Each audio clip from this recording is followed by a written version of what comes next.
Hello, everyone. LoriCarter coming to you from my office in Cassadaga Spiritualist Camp. Hope you're doing well.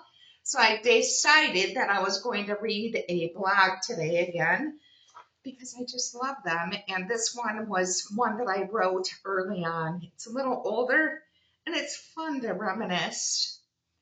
I did a reading recently with a fella who spends several months at a time with an African tribe.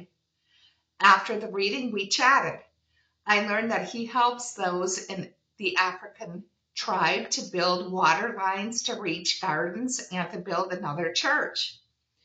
One day he was resting on a hammock and heard a voice toward the trees.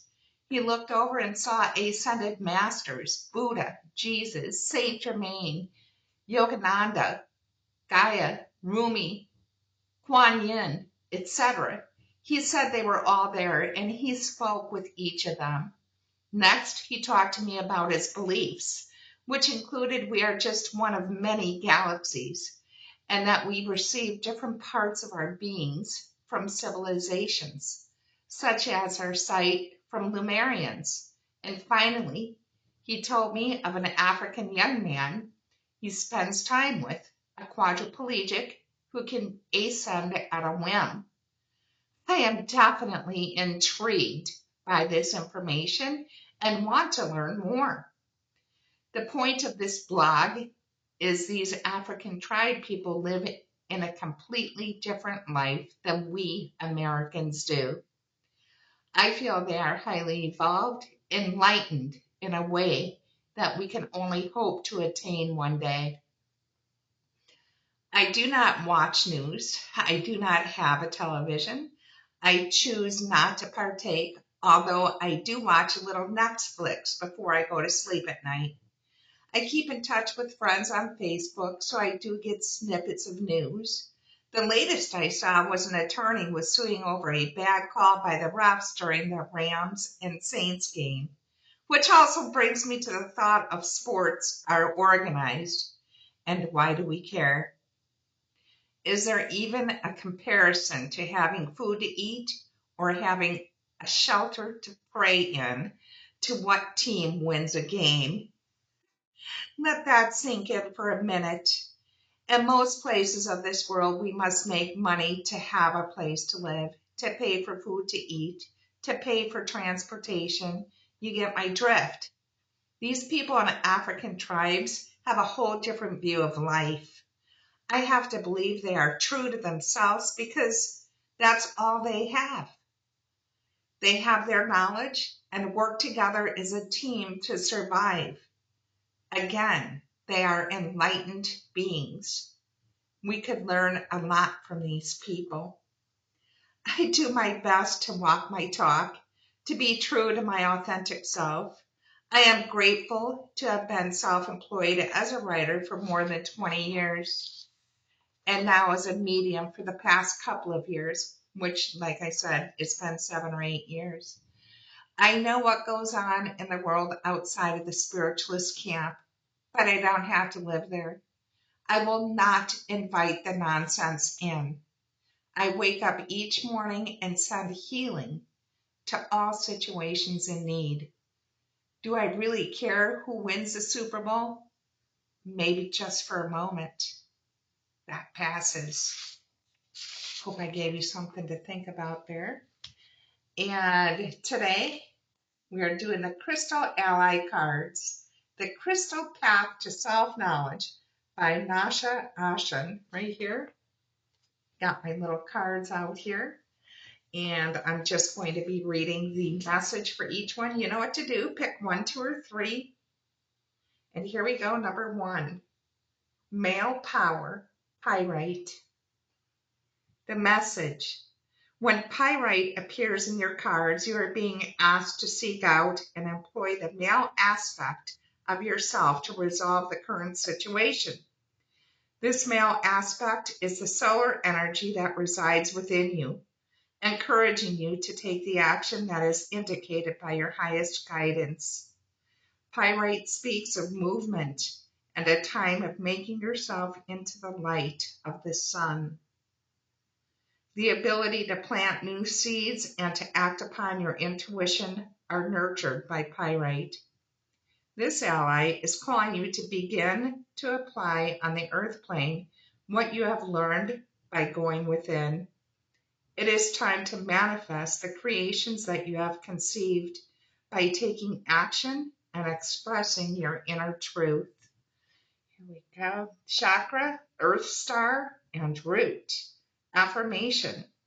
I plant seeds of light on earth. Love this.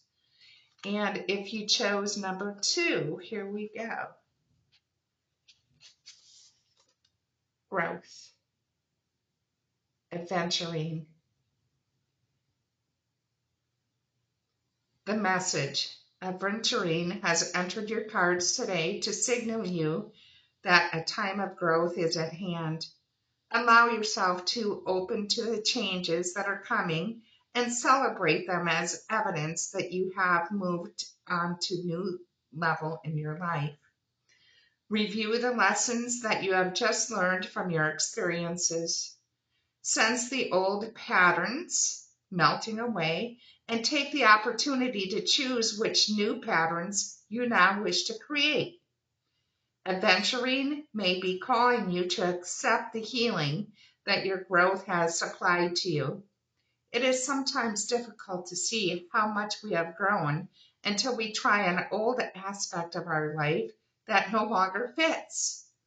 If you are still trying to squeeze into relationships, careers, habits, or thoughts that you have outgrown, make a conscious effort to celebrate your own growth by ritually giving away these old creations and welcoming the you that you have become. Like the fairy of growth, the universe is sending you light and love, assisting you in the growth that is necessary before you can experience your full potential. The chakra is the heart chakra. Affirmation. I celebrate my growth and release those aspects that no longer serve me. And if you chose number 3, here we go. Intention. Topaz. When golden topaz enters your reading, you are being told to take a close look at the way you use your intentions to create your reality. Golden topaz carries the golden ray. Divine truth and its illumination will reveal to you where you need to place your attention in order to create the reality you want. Golden topaz is asking you to look to where you may be misusing your intention, either willfully or unconsciously. We can willfully misuse our intention by attempting to mislead others about our motives and wishes. When we do this, we shut out the divine light of creation, resulting in confused and unpleasant manifestations. Unconscious misuse of intention occurs when we have deep feelings of unworthiness and lack of self-love.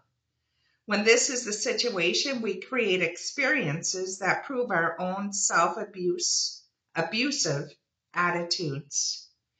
Either of these situations can be rectified and healed by invoking the energy of golden topaz and learning the true motivations behind your actions and creations. When you become clear in your intent, your reality will reflect the golden ray of divine truth, and your true joy will become manifest. Allow golden topaz to aid you in your process of self-discovery. Chakra, solar plexus, affirmation. I intend to manifest joy. I love that. I hope this resonated with you today, and have a fabulous week.